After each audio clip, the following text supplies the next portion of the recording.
children who don't have parents, they're disadvantaged in the society.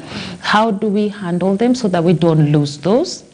And further, in school, how do we ensure full implementation and the child who is out of school? So the first step that was done to ensure that every child is able to access education because of free primary and secondary education is a major step. We need to ride on it. We need to exploit it fully to be able to deal with this issue. Sure. Thank you so much, Dr. Arida, for your closing remarks there. But I think, to be fair to the parents, they're doing a little bit better, I would say, compared to my times, your times, I would assume. Dr. Elia, in 30 seconds, kindly.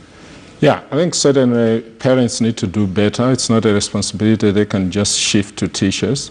I think in the cities, you know, even now in rural areas, the social fabric has changed. Before, there used to be, you know, an organization, aunts or grandmothers who used to play this role. But now it has to be the direct parent. I know a group of people, including my own daughter who is 12 years old. We put her in a 2-year program called New Dawn, where a group of 12, 13 girls were meeting every month with a person who is specialized in doing this, and they have been learning about these things over time. And I think people can take responsibility. If you don't want to deal with your daughter or son directly, you can put them in groups and try to learn what to be done. But in just summing up, to me, I want to say this is a very, very critical health issue. It's a critical human rights issue, and it's a critical development issue. We can't continue burying our heads in the sand, especially also on the religious group side. I think we can't continue pretending that, oh, you know, we shouldn't deal with contraception, because young people, as Mr. Correo said, are having sex. By age 18, over 60–70% have had sex. So you have to think about how we protect our young people, and I think it has to be a collective effort, but it has to be done, and I think it has to be done with urgency. Sure.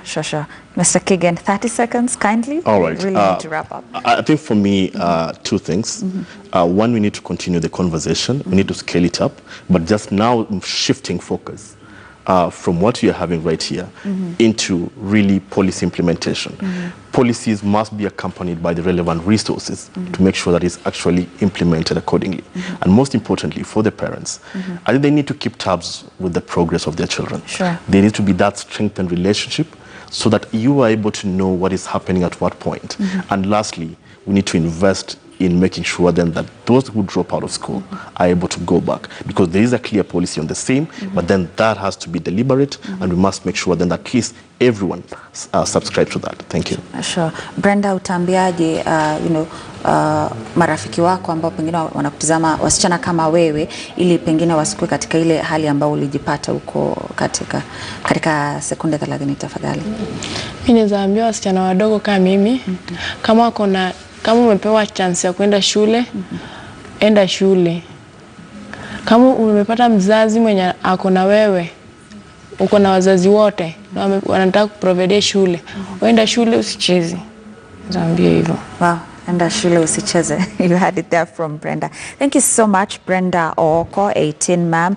Kigen Korir, the Program Officer, Adolescents and Youth, UNFPA, Dr. Elia Zulu, the Executive Director, AFIDEP, Dr. Nelly Bosire, a consultant gynecologist and member, Kenya Medical Practitioners and Dentists, both there from our city center studios. Thank you so much for joining us today. Now I'll be sampling your feedback at the end of the show, but we need to take a short break. Do stay with us. We're back with international news.